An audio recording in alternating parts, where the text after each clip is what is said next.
കണ്ണാ നീ സാന്റനെ ശരിക്കും സ്വപ്നം കണ്ടോ? കണ്ട്. എന്റെ ടേബിളിലേ കൊറേ ഗിഫ്റ്റ് വെച്ച്.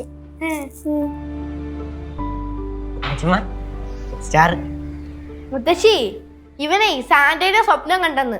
ആരാ സ്വപ്നം കണ്ട്? ഇടി അങ്ങനെയൊക്കെ പറഞ്ഞ മുത്തശ്ശിക്ക് മനസ്സിലാവോ? മുത്തശ്ശി പപ്പാഞ്ഞിയെ കണ്ടെന്ന്.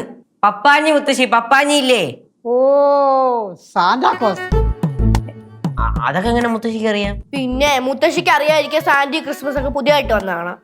അതുള്ളത് തന്നെ. എന്നാലും മുത്തശ്ശി ഇരുന്നോ, ഇരുന്നോ മുത്തശ്ശി. എന്ത്? നീ കണ്ട സ്വപ്നത്തിലേ സാന്താക്ലോസ് എനിക്ക് എന്നത് ഐഫോൺ ആയിരുന്നു. അല്ല, സാധാ ഫോണാണ്. സ്വപ്നം കാണുമ്പോൾ കുറച്ച് നല്ല സ്വപ്നങ്ങൾ കാണാറുണ്ട്. പിന്നെ നല്ല സ്വപ്നം കാണാൻ സിനിമക്ക് ടിക്കറ്റ് ബുക്ക് ചെയ്യാണോ? ഇത് കൊറേ ഉണ്ടല്ലോ അമ്മച്ചി. പിന്നല്ലാതെ കേക്കില്ലേ? കേൾക്കുന്നുണ്ട്, പറഞ്ഞോ. തിന്നുന്ന കേക്ക് എന്നാ ഉദ്ദേശിച്ചേ. നിനക്ക് 3 നേരം കേക്ക് മാത്രം തിന്നാ മതി അമ്മി. അല്ല ക്രിസ്മസ് ഒക്കെ അല്ലേ, കേക്ക് വേണ്ടേ? എല്ലാം വാങ്ങിച്ചിട്ടുണ്ട് അമ്മി. കേക്കൊക്കെ ഇതിനകത്തുണ്ട്. എന്തൊക്കെ വാങ്ങിയാല്? ആ ശിവനൊരു ലിസ്റ്റും കൊണ്ട് പുറകെ നടക്കായിരുന്നു, അതുകൊണ്ട് എല്ലാം മേടിച്ചിട്ടുണ്ട്. കാശായിരുന്നു കാശ്? കാശ് അച്ഛൻ തന്നടാ. ബാക്കി കുറച്ച് അമ്മ ഇട്ടു, പിന്നെ കുറച്ച് ഞാനും ഇട്ടു.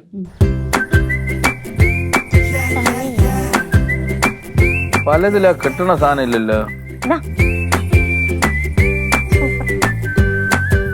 ചേട്ടാ ചേട്ടാ നോക്കി, ഇങ്ങനൊരു കമ്മലുണ്ടായിരുന്നു, സൂപ്പർ ആയിരുന്നു അല്ലേ? ഇങ്ങനെ ആട്ടി കൊണ്ടിടക്കല്ലേ. ശിവ നക്ഷത്രത്തിന്റെ എന്നാ അമ്മ അടുക്കളയിൽ വിളിക്കുന്നു? എന്തിന്? സഹായിക്കാൻ. ഞാനൊന്നും ഇല്ല, അച്ഛാ. ഞാൻ ഇല്ല അച്ഛാ. ഇത് നോക്ക്, സൂപ്പർ അല്ലേ? സഹായിച്ചു കൊടുക്കടി.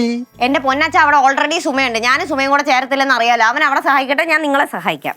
നീ ചെല്ലടി, അവിടെ കൊറേ പണിയുണ്ട്. ചെല്ലങ്ങോട്ട്. കൊറേ പണിയുണ്ടെങ്കിൽ അവിടെ 3 പേരില്ലേ? അവിടെ ഇല്ലേ? അവിടെ നാത്തുണ്ട്, അമ്മയുണ്ട്, ശുമയുണ്ട്. അവര് ചെയ്തോളും. നീ കൂടെ പോ. എന്റെ പൊന്ന് ശിവേട്ട, എനിക്ക് ഇത് കഴിഞ്ഞിട്ട് നെയിൽ പോളിഷ് ഇടണം. നെയിൽ പോളിഷ് ഇട്ടിട്ട് അടുക്കള കയറാൻ പറ്റത്തില്ല. ഇതെല്ലാം പോവതില്ലേ? അടുക്കള പണി കഴിഞ്ഞിട്ട് നെയിൽ പോളിഷ് ഇടാന്ന് വെച്ചാൽ ചേട്ടാ സമയമില്ല. അത് സാരമില്ല, ഞങ്ങൾ ഇതൊക്കെ ചെയ്തോളാം. നീ അകത്തോട്ട് ചെല്ലേ. എന്റെ പെണ്ണ, നീ തിരി പെട്ടെന്ന് അങ്ങോട്ട് പോ. അങ്ങോട്ട് അങ്ങനെയാണെങ്കിൽ നിങ്ങൾ 3 പേരും കൂടെ പോയി സഹായിക്ക്. ശരി, നമ്മളെ 3 പേരും കൂടെ അത് ചെയ്യാം. നീ ഒരു കാര്യം ചെയ്യും, നിങ്ങളെല്ലാം കൂടെ ഇതൊക്കെ സെറ്റ് ചെയ്യും. ശരി, എന്നിട്ട് ക്രിബും കൂടെ നീ തന്നെ ഉണ്ടാക്കണം. ശരി. പൈക്കൂസേ, നീ ചെല്ലേ, ഇതൊക്കെ ഞങ്ങൾ ചെയ്യാം. ഇല്ല, ഞാൻ പോട്ടില്ല. അല്ലേ എന്നെ പറഞ്ഞോടാ, നിങ്ങൾക്കെല്ലാം എന്താ ഇത്ര ധൃതി? എടി നീ പെട്ടെന്ന് പോയാൽ പെട്ടെന്ന് ആരും കാണിക്കുക, അത്രേ ഉള്ളൂ. എന്റെ പൊന്ന് ശിവേട്ട, അവിടെ 2 ബേർണറേ ഉള്ളൂ. അതിനകത്ത് ഒരെണ്ണത്തിനകത്ത് നാത്തുണ്ട്, ഒരെണ്ണത്തിനകത്ത് അമ്മയുണ്ട്. ഇനി ഞാൻ എവിടെ പോയി വെക്കാനാ? ഞാൻ പറഞ്ഞുതരാം. പുറത്തൊരു അടുപ്പുണ്ടല്ലോ, അത് കാണാനല്ല വെച്ചിരുന്നത്. ഇടി കപ്പയൊക്കെ വിറകടുപ്പിൽ വേവിക്കുന്നതാണ് നല്ല ടേസ്റ്റ്. ചെല്ലേ, മടി പിടിച്ചിരിക്കാതെ. ഇടി പെണ്ണ ചെല്ല അങ്ങോട്ട്. നീ കട്ട ചായ കിട്ടുക. ക്രിസ്മസിന് ചായ കുടിക്കാതിരിക്കാനില്ല നമ്മളിങ്ങനെ. നീ പോ. എന്റെ പൊന്ന് ശിവേട്ട, ക്രിസ്മസ് ആയിട്ടെങ്കിലും നിങ്ങൾ ചായ കൂടി നിർത്തും. ഞാൻ ഇതെല്ലാം വെച്ച് സെറ്റ് ചെയ്ത് തരാം, കറക്റ്റ് ആയിട്ട്. നമ്മളെ സെറ്റ് ചെയ്ത് നീ ഒന്ന് ചെല്ല് പൈങ്കു. നീ ഒന്ന് പോടി. കഷ്ടമാണല്ലോ ഇത്.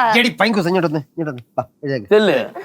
ഞാൻ പുൽക്കൂട് ഉണ്ടാക്കി. പുൽക്കൂടൊക്കെ ഞങ്ങൾ ഉണ്ടാക്കാം. എനിക്ക് അടുക്കള പോണ്ട.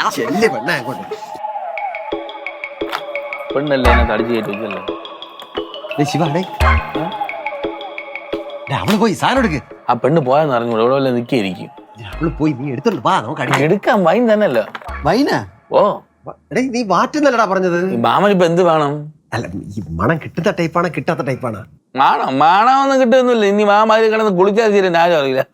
പോയി എടുത്തിട്ട് വാ. അച്ഛന് ഹോട്ടൊന്നും കൂടുകണ്ട കേട്ടോ. വേണ്ട വേണ്ട. അല്ല, മാമ അടിക്കുന്ന രണ്ട് പക്ക് അടിച്ചിട്ട് മാമ എവിടെയെങ്കിലും ചുരുണ്ട് കിടന്നോളും. ചുരുണ്ടിടക്കെ ഞാനത് തേരട്ടെയാ. ഞാൻ റിട്ടയർഡ് എയർ മാർഷലാണ്. നീ കളിയാക്കൊന്നും വേണ്ട കേട്ടോ. അങ്ങനെ ഇപ്പൊ അടിക്കൊന്നും വേണ്ട. ഇപ്പൊ അടിക്കാൻ പോണ അല്ല, ഇപ്പൊ ലാസ്റ്റ് അടിക്കല്ലേ? പിന്നെ അടിക്കാടാ. ഓ, 2 അടിച്ചിട്ടാണ് ഈ പണി. നല്ല ചില്ലായിരിക്കടാ. ചുമ്മാ ഇരിക്കണോ ചാച്ചൻ? അല്ല, ചില്ലായിരിക്കും.